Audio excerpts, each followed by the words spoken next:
Hello, everyone. This is Lenard Guzman here with Emily Robinson on the Life After D podcast. We're here on December 7th, 2020. We're here in Los Angeles County. I'm in Los Angeles. We're in the middle of I want to say second or third lockdown. I've kind of lost track. I think we could go out to the grocery and maybe go for a walk, but I'm unsure about that. And so how's it over there, Emily? Yep, same. I'm in Los Angeles County too. We're, as of last night, officially locked down for 3 weeks. But the courts are open, so I'm still working, although I'm working from home today in my comfy sweater and scarf because it's freezing. And we have the Santa Ana winds.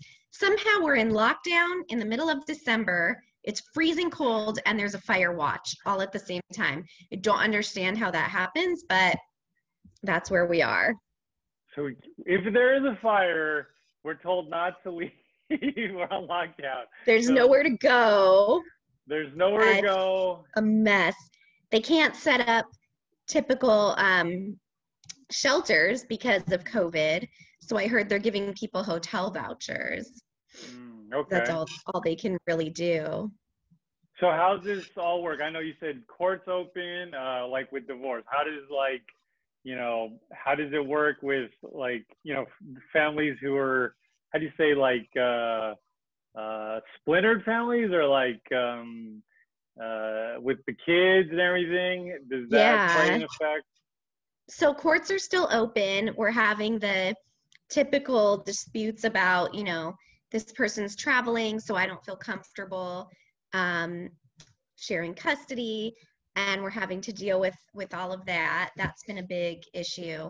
And the courts won't typically hear that on an emergency. So we're just basically trying to navigate through that, push clients to agree to COVID testing and not traveling unless it's essential. We're sort of in a situation where people just have to be responsible, mature adults and use their best judgment because, there's no one to babysit you and police you and make sure that you do what you're supposed to do. Yeah. So, okay. So let's get into what's going on with divorce. So on this, in this part of the show, we're going to go over what's trending on Google, see what news comes up. And, a lot of the times we run into celebrity divorces, gossip, which, I have to admit, I do enjoy sometimes. It's like a weird kind of entertainment, because a lot of these celebrities are on TV shows that I watch, or shows that my wife makes me watch. So I kind of inform her on some of these things. So with that said, let's get to the first article. This one is from BBC.com. Since the whole pandemic thing, we see here a trend in divorces. This one, BBC, so maybe there's a European, UK kind of twist to this. So the article is titled, "Why the Pandemic is Causing Spikes in Breakups and Divorces. Divorce rates are increasing around the world, and relationship experts warn the pandemic-induced breakup curve may not have peaked yet." After 7 years of marriage, 29-year-old Sophie Turner and her husband filed for divorce. They'd never discussed splitting up before the coronavirus crisis, but during the pandemic, their marriage soured. "I was more stressed, and it was all just building up, and we decided for maybe a trial separation," says Turner, a support worker for children's social services in Suffolk, England. "Very quickly, we realized it was going to be more permanent than that. A few stats here. Their experience is becoming more increasingly common, with divorce applications and breakups skyrocketing across the UK and the world. Leading British law firm Stewart's logged a 122% increase in inquiries between July and October compared with the same period last year. Charity Citizens Advice reported a spike in searches for online advice on ending a relationship. In the U.S., a major legal contract creation site recently announced a 34% rise in sales of its basic divorce agreement, with newlyweds who gotten married in the previous 5 months making up 20% of sales. There's been a similar pattern in China, which had one of the world's strictest lockdowns at the start of the pandemic. The same is true in Sweden, which recently largely relied on voluntarily guidelines to try and slow the spread. It's old news that the pandemic is affecting many of her core relationships, but lawyers, therapists, and academics are starting to get a clear understanding of the multiple factors. Let's see. Okay, so for couples, the increase in mental health problems linked to the pandemic. Going over here, there's a long article here. So couples are citing differences are becoming magnified, especially my introversion and his extroversion.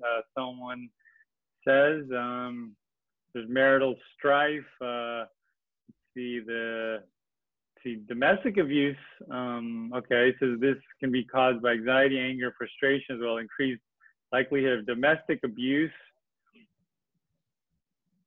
Yeah, so nothing new. I guess, you know, because it's been in the last year, things have spiked, and it's because you're kind of stuck at home with the person. Yeah, I mean, we're in a situation that puts extra mental stress, you know, financial stress, health stress on top of people that may already have a strained marriage or are already stressed. And that does not lead anywhere good. It also puts a lot of stress on the children, you know, dealing with not being able to do their normal social activities and being stuck, you know, in the lockdown as well.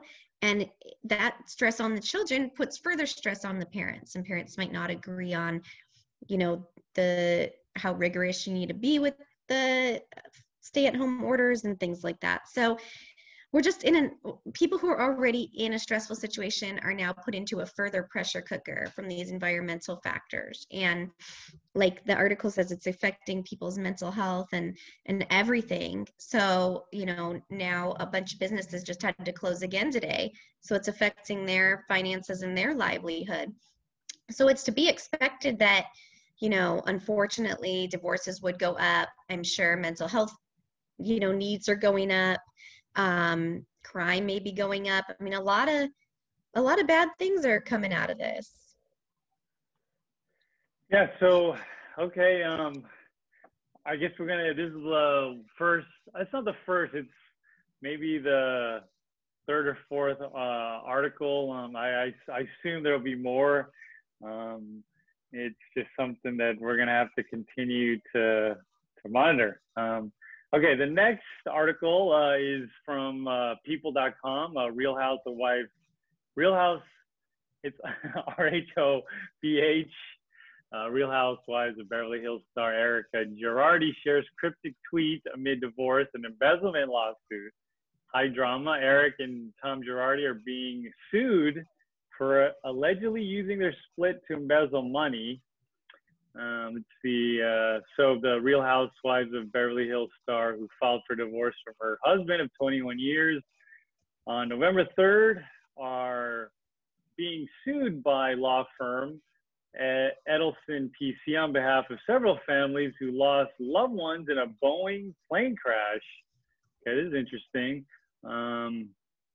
So according to the documents obtained by People, Erika and Tom are being accused of embezzling settlement funds meant to help families of victims of Lion Air Flight 610. Tom has resorted to embezzling the proceeds of settlements that should have been directed to his clients, including as the basis for this complaint, the widows and orphans who lost loved ones in the tragic crash of Lion Air Flight 610 in order to continue funding his and Erika's lavish Beverly Hills lifestyle.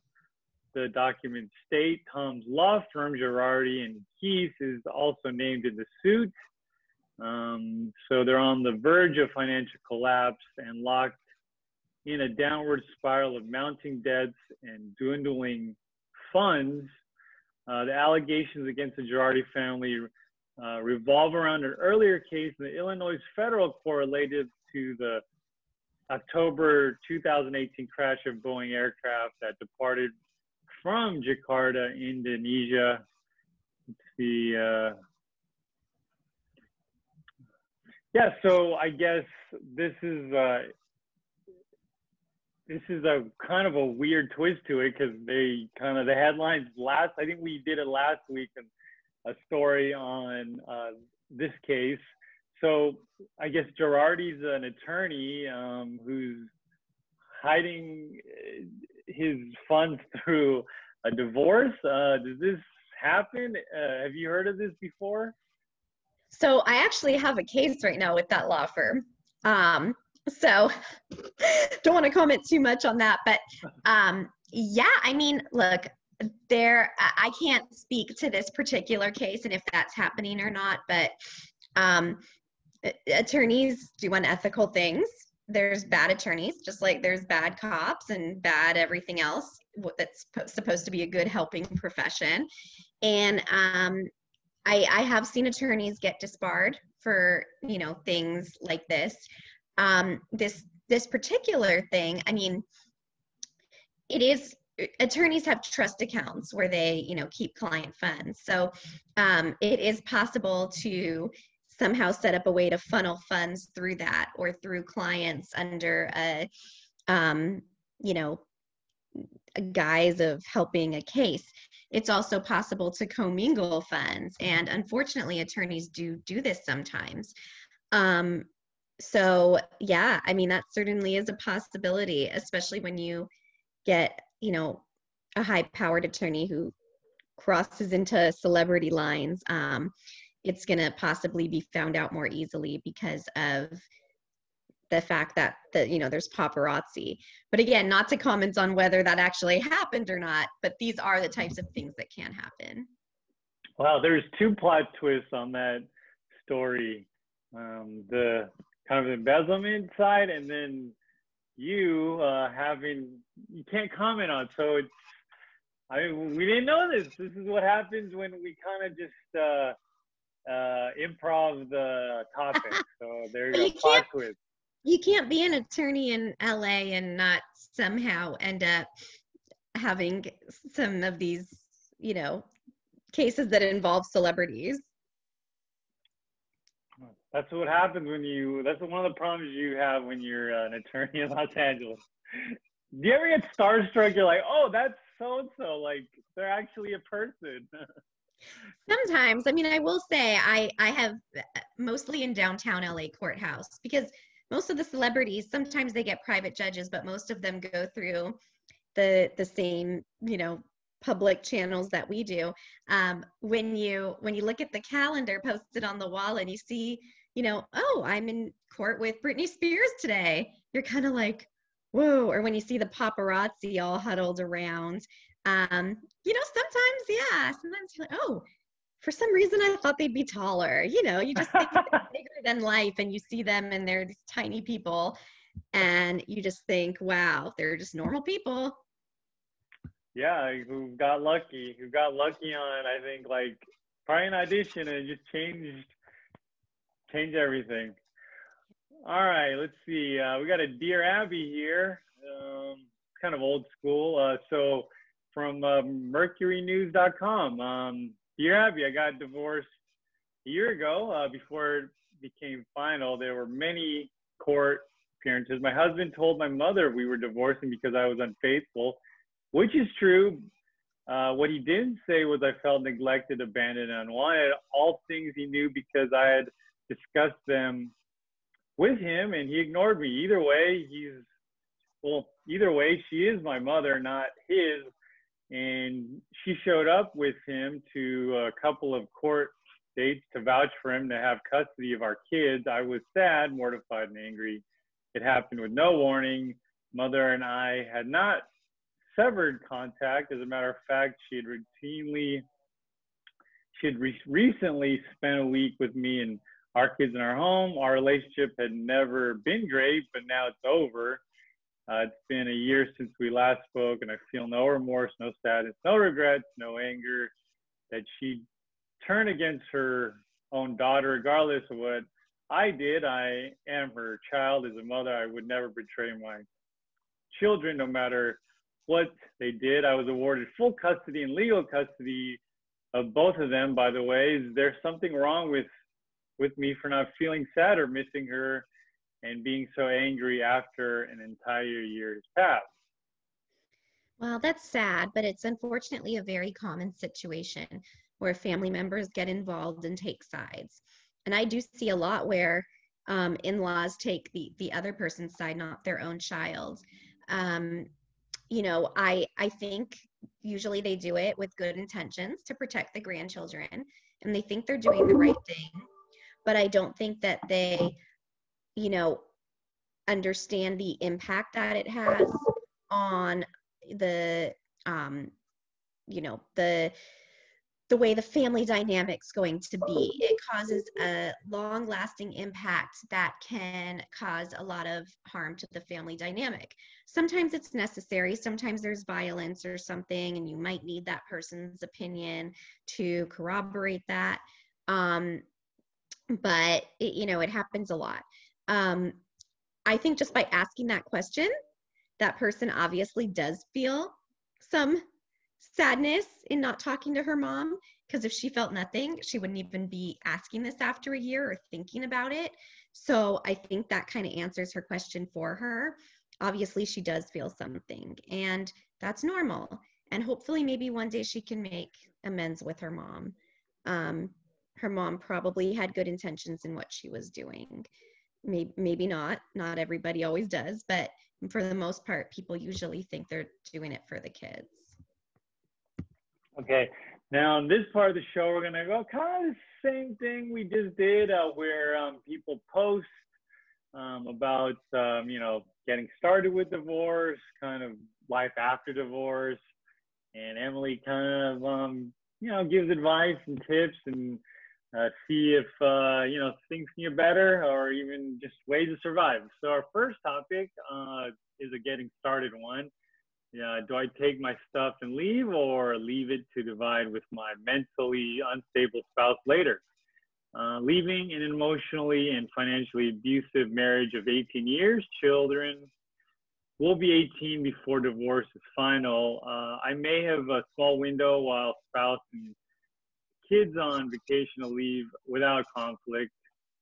Total vacation time is 5 days, including the travel days, which really gives me 3 full days and 2 almost half days to pack up and move.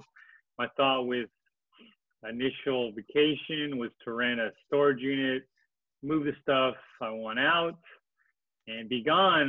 The attorney said this was okay to document, take anything I wanted to see again. No pressure. To be clear, I'm doing this because I got a preview of how my mentally unstable spouse handles this when we attempted to divorce 8 years ago. Anything they wanted, they had an elaborate fabricated story about when and how it was given to them and how they came by it. It was horrifying.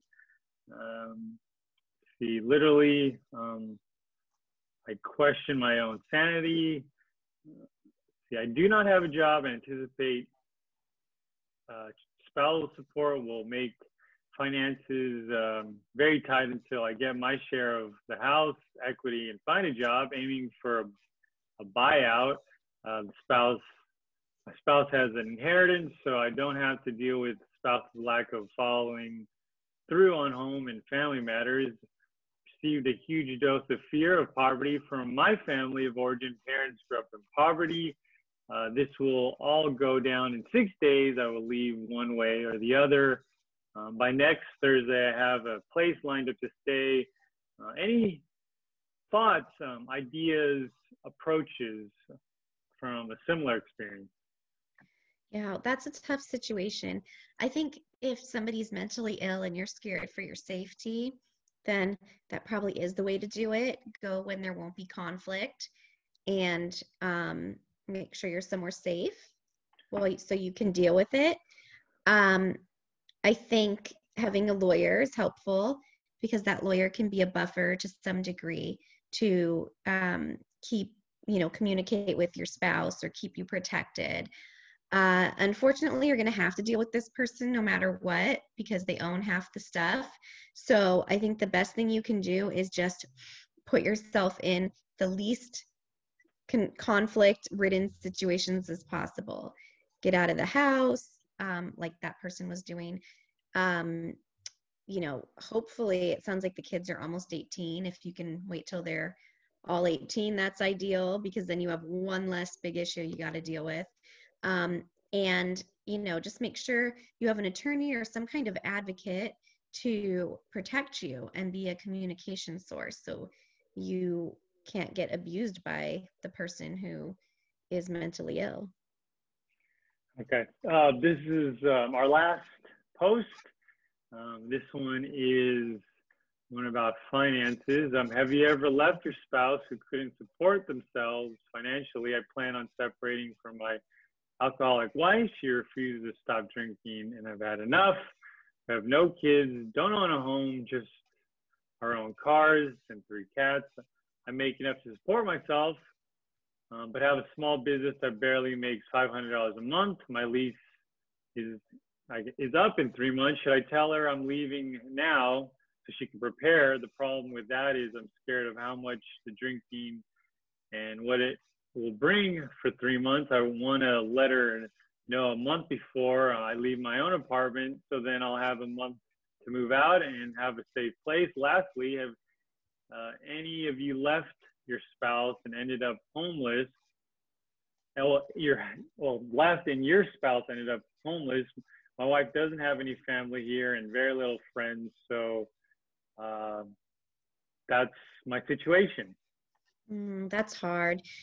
Well, you got to look out for yourself. And I know obviously this person's concerned about their wife, but you've got to look out for yourself, because that person is putting, you in a bad situation, and you have to get out and protect yourself. Then once you're in a safe place, if your spouse needs help so that she doesn't end up homeless or something like that, then you can help her. But make sure you get yourself to a safe place first, because if you're not safe, you can't help anybody else. And having 2 people in a bad situation isn't going to help your spouse either. Okay, so that's all the time we have for today. We're like a couple of weeks away from Christmas, and then last month of the year. Like, I guess 2020 will finally end, but I don't know, people are saying it'll end, and then they expect things like my wife will be like, oh, it'll all go away. I know, I think that's our fantasy in our head, but this year's just been so awful. I think people are hoping next year can bring something better, but the way it's looking, the start of the year isn't going to be much better. Maybe once we have a vaccination that's available to everyone. Okay, so just like a quick thing, because I follow too much news. So I don't know if you follow like what's going on in the Senate and Congress, and unemployment insurance is supposed to run out like December, 26th. And so how does this affect, let's say, alimony and child support, or does it? Well, yeah, I mean, if it's all based on how much money you have. So if people lose their unemployment, then that would lower their child and spousal support obligations, which then lowers what they pay to the other person. So it hurts everybody all around, because the money's not there. You can't pay it for support. And so unless they extend it, it's going to be a tough situation for a lot of people. Okay. Now I'm just curious. So that's all the time we have for this week. Tune in next week on the Life After D podcast. So, bye. Bye. Stay healthy.